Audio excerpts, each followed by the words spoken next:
ए समीर, उठ ना. ट्रेन येईलच इतक्यात. कसा लगेच उठशील म्हणा, कारण माझी आई येणार आहे ना. तुझ्या आईला आणायला बरं पहाटे 5 वाजताच उठून जातोस. मी गेले असते, पण एवढ्या लांब ड्रायव्हिंगची सवय नाही आहे मला. दिशा आपल्या नवऱ्याला उठवत म्हणाली. अगं काय कटकट आहे, उठतोय मी. 5 मिनिटात. समीर फ्रेश होऊन खोलीतून बाहेर आला. हे काय, नवीन पडदे, नवीन बेडशीट, पिलो कवर, सगळं घर एकदम चकाचक. तुझी सासू आल्यावर तरी घर एवढं स्वच्छ असतं का? समीर दिशाने आणलेला चहा घेत म्हणाला. अरे, आपल्या लग्नानंतर आई पहिल्यांदाच येते आहे आणि माझी सासू येते ना, तेव्हाही सारं घर स्वच्छच असतं. फक्त ते तुम्हाला दिसत नाही इतकंच. बरं, मी गाडी काढते. चहा घेऊन पटकन खाली ये. आणि थोड्याच वेळात समीर आणि दिशा स्टेशनवर पोहोचतात. आईला पाहताच दिशाला खूप आनंद झाला. लग्नानंतर जवळजवळ 2 वर्षांनी आई भेटत होती. समीर आपल्या सासूबाईंच्या पाया पडायला खाली वाकला तशा सासूबाई म्हणाल्या, जावई बापू, तेवढ्या बॅगा उचला हं माझ्या. फार नाहीत, 5च आहेत, असं म्हणत दोघी मायलेकी गाडीत जाऊन बसल्या.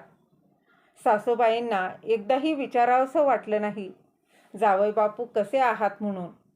कशाबशा समीरनं बॅगा उचलल्या आणि तो गाडीजवळ गेला. डिकीत बॅगा ठेवून पाहतो तर काय, आणि ड्रायव्हिंग सीटवर दिशा बसली होती आणि तिच्या बाजूला सासूबाई. अगं, आता तर तुला कॉन्फिडन्स नव्हता ना, इतक्या लांबवर गाडी चालवायचा, आणि मी सोबत फक्त बॅगा उचलायला आलो की काय.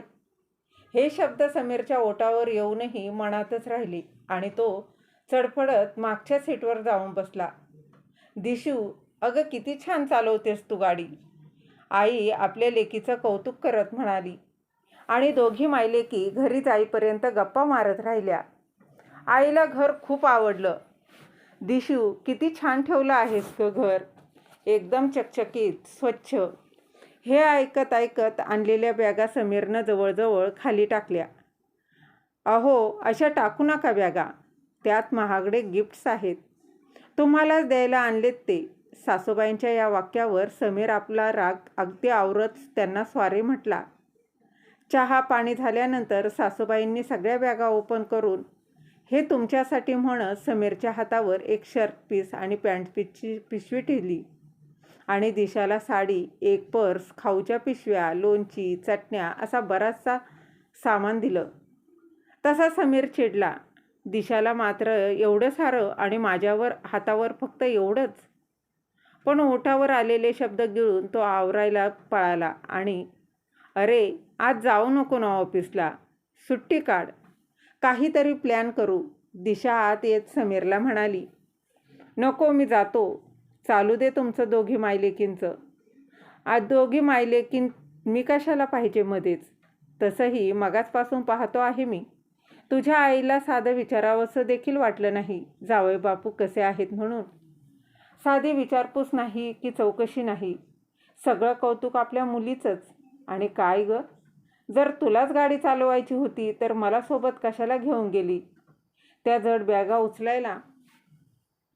तुमचं तुम्ही दोघी काहीही करा, पण मी ऑफिसला जाणारच, असं म्हणत समीर बाथरूममध्ये शिरला.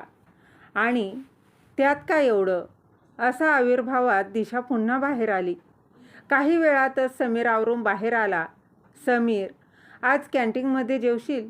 सॉरी, म्हणजे डबा नाही केला अजून, दिशा समीरला पाहतच म्हणाली.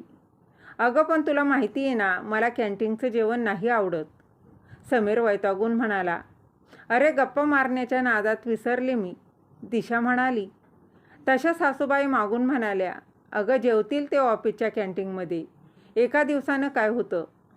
बरं, मी विश्रांती घेते, आपल्याला संध्याकाळी बाहेर जायचं आहे ना. सासूबाई गेल्या तसा समीर धाडकन दार आपटून बाहेर पडला. रात्री समीर घरी आला तेव्हा दोघी मायलेकी घरात नव्हत्या. स्वयंपाकाचाही पत्ता नव्हता. दुपारी जेवला नसल्यानं त्याला जाम भूक लागली होती. कसाबसा त्याने चहा करून प्यायला. तोपर्यंत या दोघी मायलेकी आल्या. समीर, आम्ही दोघी जेवूनच आलो आहोत, तुला काही मागवू का, की खिचडी टाकू पटकन, दिशा घाईघाईनं म्हणाली. काही नको, मी झोपतो उपाशीच. उगीच त्रास कशाला तुला, असं म्हणत समीर रागाने तिथून निघून गेला. पण रात्रभर दिशा आणि सासूबाईंच्या बोलण्यानं समीरला झोपही लागली नाही. दुसऱ्या दिवशी त्याला उठायला उशीर झाला. आज मात्र त्याचा डबा तयार होता. तो आवरून ऑफिसला जायला निघणार इतक्यातच सासूबाई त्याच्या हातात डबा देत म्हणाल्या, जावई बापू, आज सगळं जेवण मी माझ्या हातांनी बनवलं आहे, बघा आवडतं का. तसा काहीच न बोलता तो डबा घेऊन ऑफिसला निघून गेला. आई शेवटी वैतागून म्हणाली, दिशू, अगं हे असं खोटं वागायला नाही ग जमत मला बाई. आज रात्री जावई बापूंना खरं काय ते सांगून टाकू. तशी दिशाने मान डोलावली. समीर रात्री आनंदात घरी आला. दुपारचं सासूबाईंच्या हातचं जेवण त्याला आवडलं होतंच. शिवाय प्रमोशनच्या यादीत त्याचं नावही होतं. समीर, जरा तुझ्याशी मला बोलायचं होतं. त्याचा मूड पाहून सासूबाई त्याला म्हणाल्या, बोला, आता काय.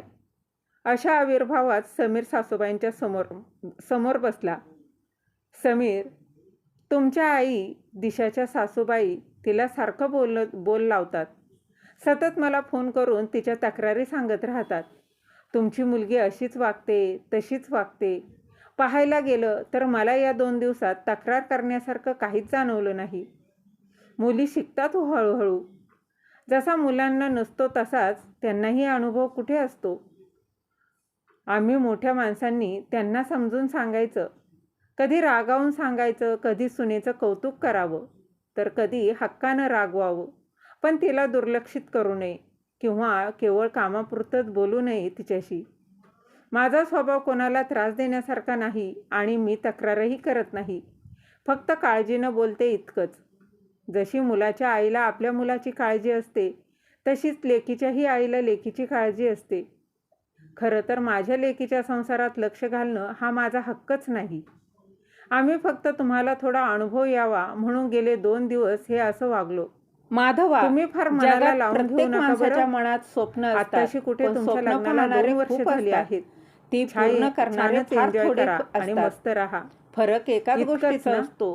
कृती मी आईला दत्तगुरू समजावतो. नेहमी म्हणतात, आई तुम्ही नका फक्त काळजी करू. इच्छा पुरेशी समीर आपल्या नसते, सासूबाईंना म्हणाला, प्रयत्नांना श्रद्धेची जोड लागते. 2 शब्द गोड बोलले माधव तर लक्ष तुझ्या देऊन सासूला ऐकत होता. आणि तू आईला म्हणालीस. महात्म्यांनी पुढे सांगायला सुरुवात मग केली. माझी एवढी आणि सर्वात अपेक्षा आहे पहिला की आणि सासूबाईंनी शक्तिशाली माझ्याशी नियम म्हणजे फक्त प्रेमानं बोलावं. दिशा समीरला म्हणाली, या असल्या गोष्टी आम्ही पुरुष लोक कधीच मनावर घेत नाही. जाऊ दे, सर्वांच्या घरी हे असेच असतं म्हणून सोडून देतो. याचा त्रास आपल्या बायकोला किंवा आपल्या आईला होत असेल असं आम्हाला वाटतही नाही. केवळ आम्हाला त्रास नको म्हणून आम्ही या गोष्टी सोडून देतो. पण खरंच आई, तुम्ही नका काळजी करू. मी आईला नक्की समजावेन आणि ती माझं ऐकेलही. समीरनं आपल्या सासूबाईंना विश्वास दिला. तसं दिशाच्या आईला समाधान वाटलं. आपल्याला समजूतदार जावई मिळाला याचं. तर मग मित्र आणि मैत्रिणींनो, तुम्हाला ही कथा कशी वाटली कमेंटमध्ये नक्की सांगा. धन्यवाद.